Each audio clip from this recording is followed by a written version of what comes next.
आदरणीय माननीय मुख्यमंत्री का शाहरुख खान बोल के 4-5 लोग बोले, तब तो आप नहीं बोले कि आप डायरेक्ट किसी सदस्य को नहीं बोल सकते हैं।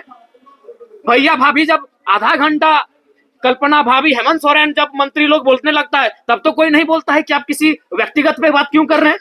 हमने बस यही कहा था कि पर्यटन मंत्री हमारे पड़ोसी हैं, पराशर की ओर से वो भी आते हैं, उनके लिए गीत सुनाएंगे तो ठीक है, डायरेक्ट नहीं बोलना चाहिए। उनको आधा घंटा का समय मिलता है, आप 30 सेकंड बोलते हैं कि माननीय जयराम बाबू नए सदस्य हैं, अगला बार इस बात का ध्यान रखेंगे। फिर अगर हम दोहराते हैं आप टोकते हैं। तो हमने उनको वही कहा, और हम तो भाई इसी पहचान से अंदर आए हैं, तो अंदर भी थोड़ी बख्शेंगे। हमारे साथ हमारे समय में कोई कटौती करेगा, हमारे साथ कोई अगर ज्यादा करेगा तो हमने बख्शने वाले हैं, चाहे वो कोई मंत्री रहे चाहे वीआईपी रहे। वही हमने कहा, बैठिए चुपचाप, आप मंत्री ट्रेजरी बेंच पर बैठे, चुपचाप बैठिए। आपको मंत्री बनाया गया है काम करने के लिए, ये मीडिया में आने के लिए नहीं। उछल कूद मत कीजिए। हाँ, उनका हम सम्मान करते हैं, मंत्री है, माननीय है, लेकिन उनका ये व्यवहार उचित नहीं है। आज ये ज्ञान दे रहे हैं, उस दिन आपका ज्ञान कहा था जब आपने इरफान अंसारी जवाब दे रहे थे, आपने टोक दिया। इरफान अंसारी जो शायद ध्यान आकर्षण था या अल्पसूचित था या तारांकित प्रश्न था, किसी माननीय सदस्य के प्रश्न का उत्तर दे ही रहे थे, आप खड़ा होकर उनको टोक दिए। उनको सवाल का उत्तर देने देते हैं, उसके बाद आप कहते हैं कि ऑब्जेक्टिव टू ऑब्जेक्टिव होना चाहिए, एक्सप्लेनेशन नहीं।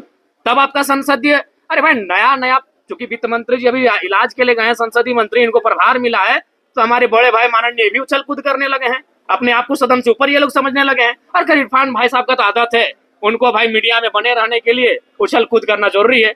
जिस दिन उनका बजट पारित होगा उस दिन तो बोलेंगे ही, और बाकी दिन भी हल्ला, लोगों को टोकना, ये उनका परंपरा बन चुका है। आप ये बोलना क्या चाह रहे थे? बोलना हम यही चाहते थे, पर्यटन का बात था।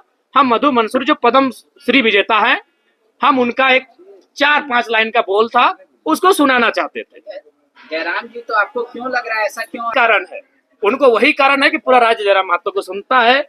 इस व्यक्ति को, इस लड़के को यहाँ से नियंत्रण में रखा जाए, मुद्दों की बात करता है, जिन मुद्दों को कहने से लोग डरते थे। आज 25 साल हो गए, जादूगोड़ा का मुद्दा सदन में आया था।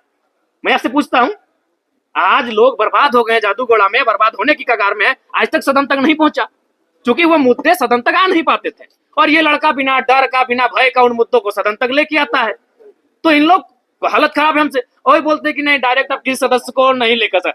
कैसे नहीं होता है जी? इसी सदन में लोग हिज ... हम नहीं पूरा बोल रहे हैं, बोल के पार हो गए, लो ...